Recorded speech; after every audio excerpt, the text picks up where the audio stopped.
Oh ya Ustadz, Kayaknya 2 pertanyaan lagi, Dok. dua pertanyaan. Siap. Jadi di kolom chat ini Ustadz, ada yang bertanya, Bismillah, izin bertanya Ustadz, semasa hidupnya, Ayahanda rahimahumullah suka dipanggil untuk memimpin acara tahlilan.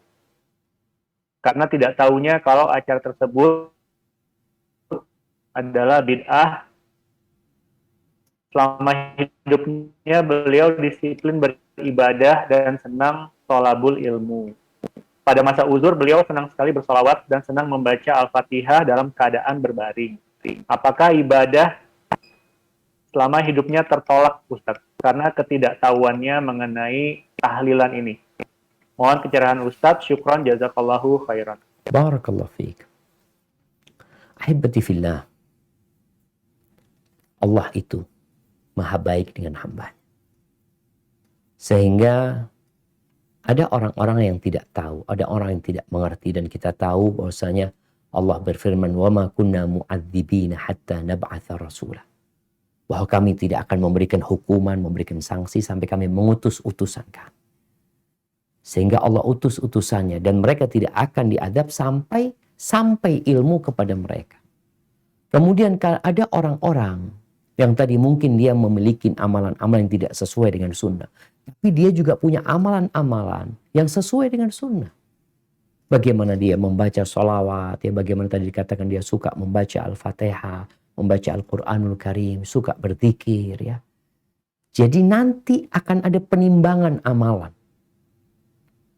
Orang yang amalannya sesuai dengan sunnah belum tentu diterima karena harus ikhlas lillahi ta'ala.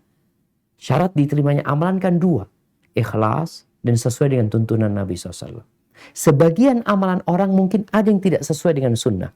Tapi ada amalan lain yang sesuai dengan sunnah. Sholatnya dia umpamanya, umrohnya dia, baca Qur'annya dia, zikirnya dia, puasanya dia yang sesuai dengan sunnah dan ikhlas. Nanti akan ada penimbangan amalan.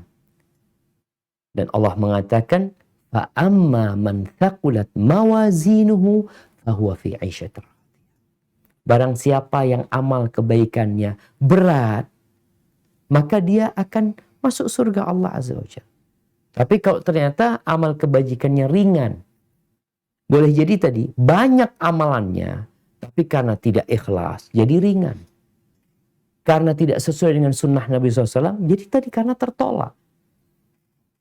Jadi kita kalau melihat orang yang meninggal dunia, dari saudara-saudara kita sesama muslim, yang mungkin masih belum kenal dengan sunnah, ya kita berbaik sangka sama dia, semoga dia punya amalan-amalan yang dapat memberatkan timbangan kebaikan dia nantinya, dan semoga diampuni dosa-dosanya. Dan sebagai seorang anak, antum jangan pernah berhenti memohonkan ampun buat orang tua antum, dan berdoa memohon kebaikan buat dia yang telah meninggal dunia.